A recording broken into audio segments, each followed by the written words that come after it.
What did the Cuban Missile Crisis look like to the average American? Like, obviously we know a full outcome of it now, but did the average person wake up one morning in 1962 with the expectation of, oh god, we're all gonna die? Memory is a tricky thing because it's very easy for people to convince themselves of what they knew or how they experienced an event looking back on it. My father, for example, has a fun story from when he was younger of when friends smuggled beer into Washington, D.C. that years later we all realized was the plot to Smokey and the Bandit. So let's eliminate the memory and instead look at what people living in the moment would know. And that means going to the first rough draft of history, the news, specifically newspapers. Let's look at how newspapers cover the lead up to one of the closest moments the world has ever come to full-scale nuclear conflict, and see if we can maybe fill in some of the gaps of what they were just guessing at. Note up front, this is not going to be a full definitive account of the Cuban Missile Crisis. At the end, as part of my sources, I will recommend accounts that will give you that. We begin our tale on 16 October 1962, when President Kennedy learned that missiles were ready and capable on Cuba.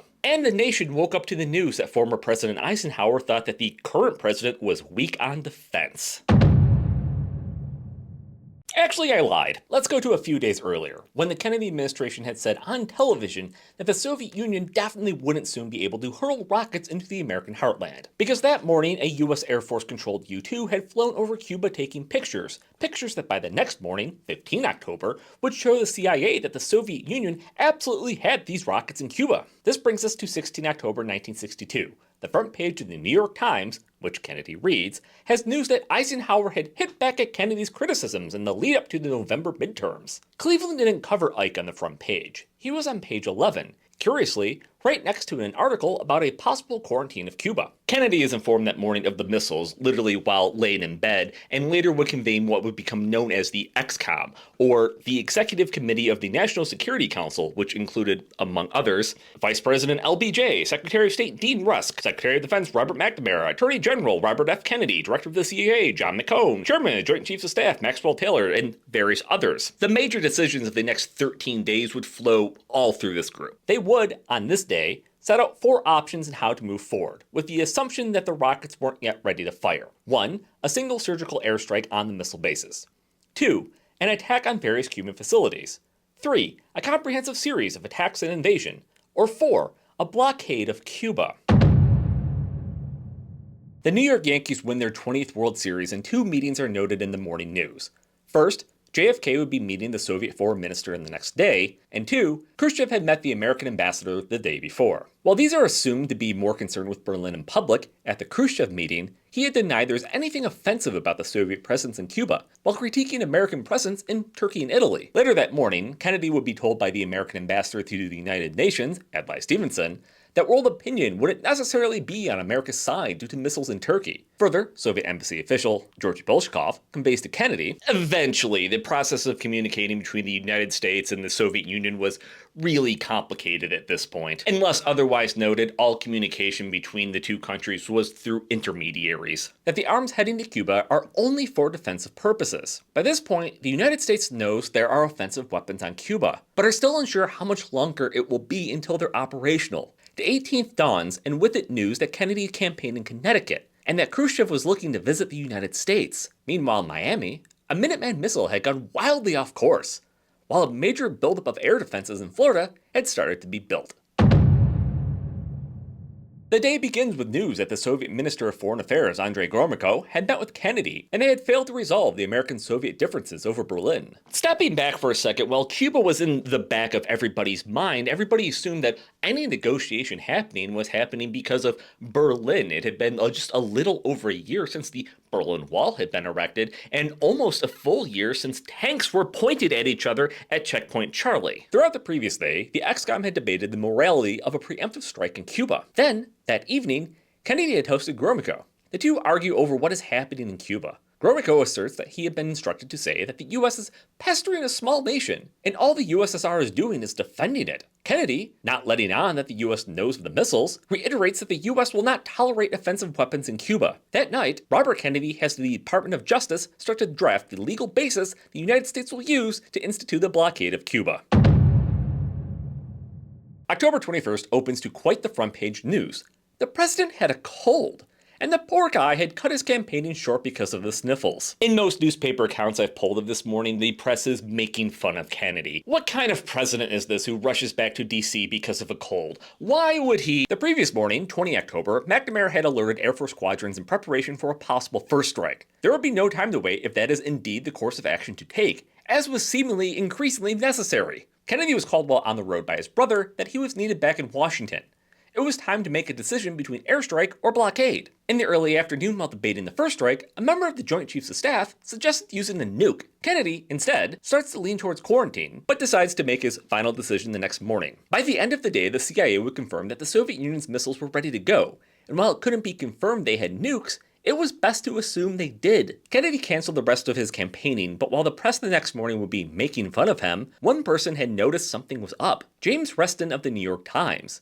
He had called the previous evening to ask what was going on, and is given the barest of briefings. He's then told not to say anything. He doesn't.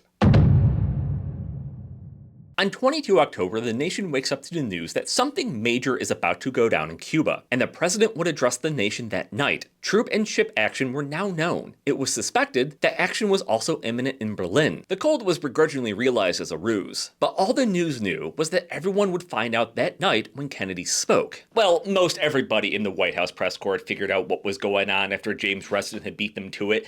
They weren't stupid. They had simply been asked to hold tight by the Kennedy administration until that evening, and miraculously, they did. Earlier the previous day, 21 October, Kennedy had given the green light to the quarantine. The next day, 22 October, at 11 a.m. DC time, the United Kingdom and France are informed of what is about to happen. By noon, all of U.S. Air Defense Command was carrying nuclear weapons. At 2:30 p.m., DEFCON 3 was decided to coincide with Kennedy's speech. At 5 p.m., members of the U.S. Congress were informed of the full scope of the crisis. At 6 p.m., Soviet ambassador to the United States, Anatoly Dobrynin, is informed by Dean Rusk what is about to happen. Rusk discovers, while upbraiding Dobrynin for the actions of his government, that Dobrynin had never been informed of the missiles. Rusk would later remark that the Soviet ambassador aged 10 years on the spot. Simultaneously, the American ambassador to the Soviet Union calls the Kremlin to deliver a letter from Kennedy to Khrushchev. He's about to give a speech soon. This was all about Cuba, and the United States isn't playing around. It should be noted that while Kennedy took on a don't screw with me attitude with the Soviet Union, Khrushchev was treating this as a win. The US wasn't threatening war. Kennedy was just pissed off, and Khrushchev could work with pissed off. After Kennedy's speech the previous night, the newspaper headlines on 23 October dropped like a bomb. Soviet warns of nuclear war. Cuban missiles pointed at us. Kennedy draws line. Leave Cuba or risk war. Kennedy's speech had laid out that the U.S. had unmistakable evidence of the exact type of missiles the Soviet Union had placed on Cuba, illustrated the range of the missiles, accused the Soviet Union of lying to his face multiple times, announced the quarantine, stated that any missile fired anywhere from Cuba would be assumed to be an attack on the United States, and gave an ultimatum to Khrushchev: remove the missiles and end this foolishness. It should be noted that the United States was treating this quarantine as strictly for weapons, and so thus they were skirting around calling it a blockade. They would stop any ship that was coming towards Cuba, but after inspecting it, if there weren't any weapons on it, they would let it go. Kennedy had name-dropped the Berlin airlift as part of his speech in comparison. As Americans are opening their newspapers, the United States is getting a special delivery from the Soviet Union.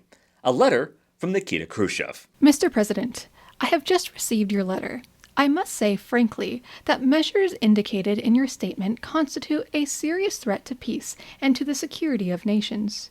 The United States has openly taken the path of grossly violating the United Nations Charter. The statement by the government of the United States of America can only be regarded as undisguised interference in the internal of the Republic of Cuba, the Soviet Union, and other states.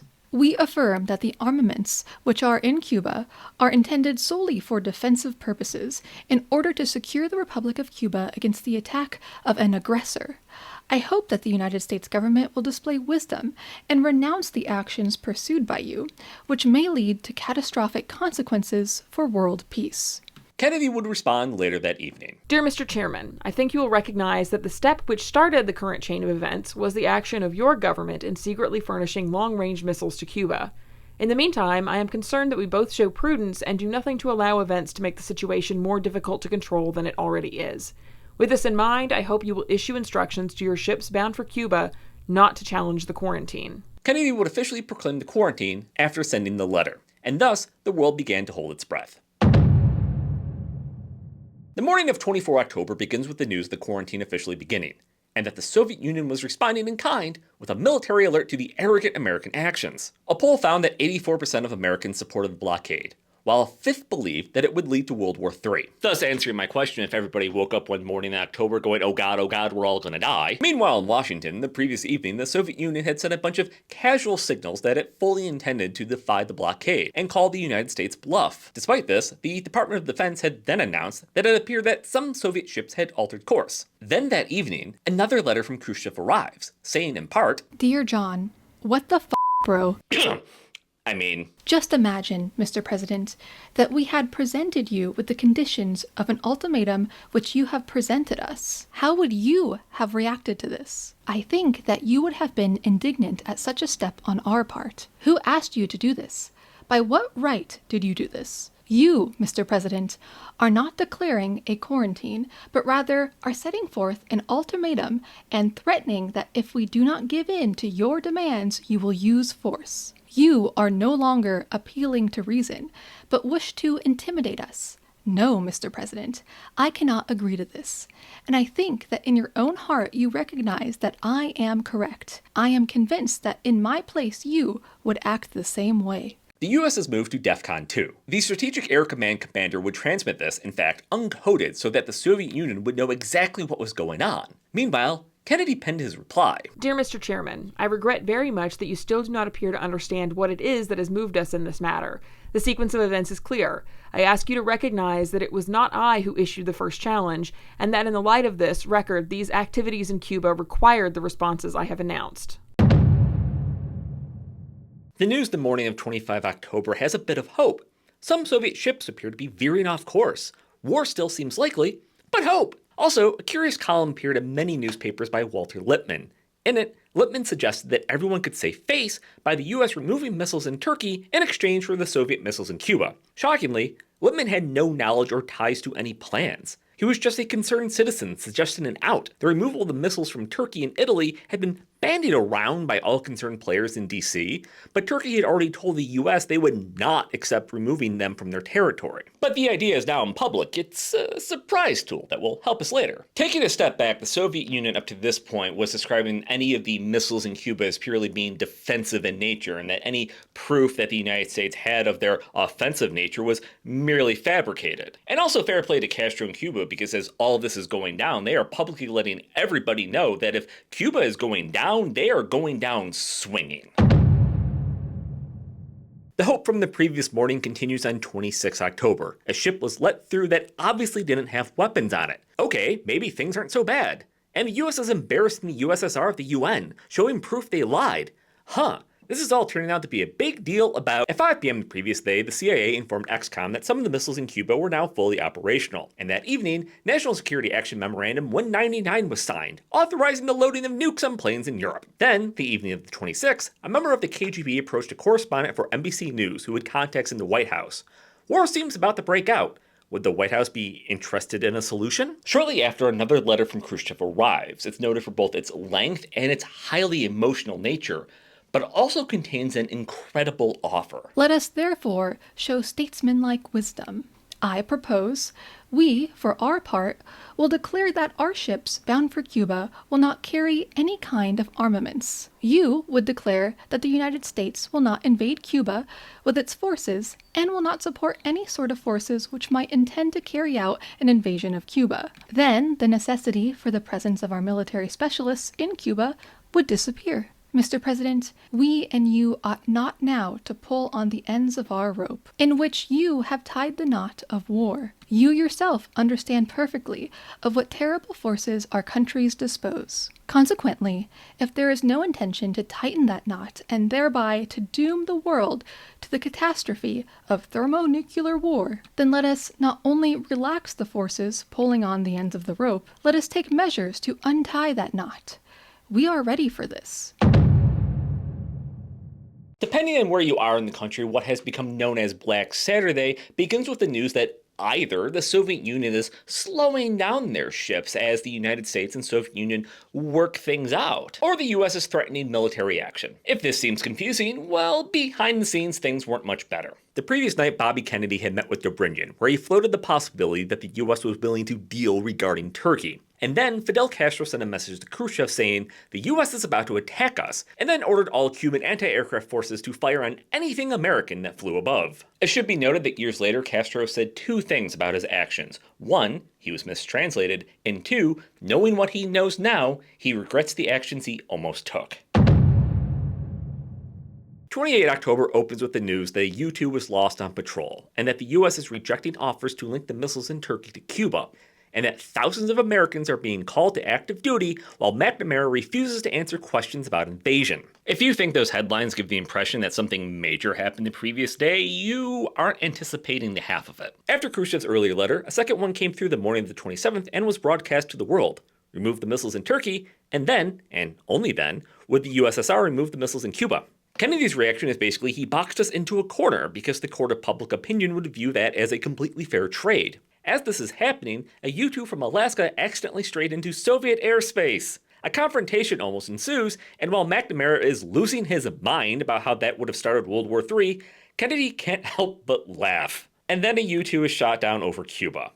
Previously, Kennedy had indicated that this was his red line, but he tells the Pentagon not to retaliate, and instead will only do so if another plane is lost. Then two decisions are made. Publicly, Kennedy will only reply to Khrushchev's first letter, ignoring the second one. He proposes that if the Soviet Union agrees to remove the missiles from Cuba, the United States will agree to lift the blockade and declare they had no intention of invading Cuba. I would like to say again that the United States is very much interested in reducing tensions and halting the arms race, but the first ingredient, let me emphasize, is the cessation of work on missile sites in Cuba and measures to render such weapons inoperable. The continuation of this threat, or a prolonging of this discussion concerning Cuba by linking these problems to broader questions of European and world security, would surely lead to intensification of the Cuban crisis and a grave risk to the peace of the world. Then, in private, another reply is sent via Dobrynin.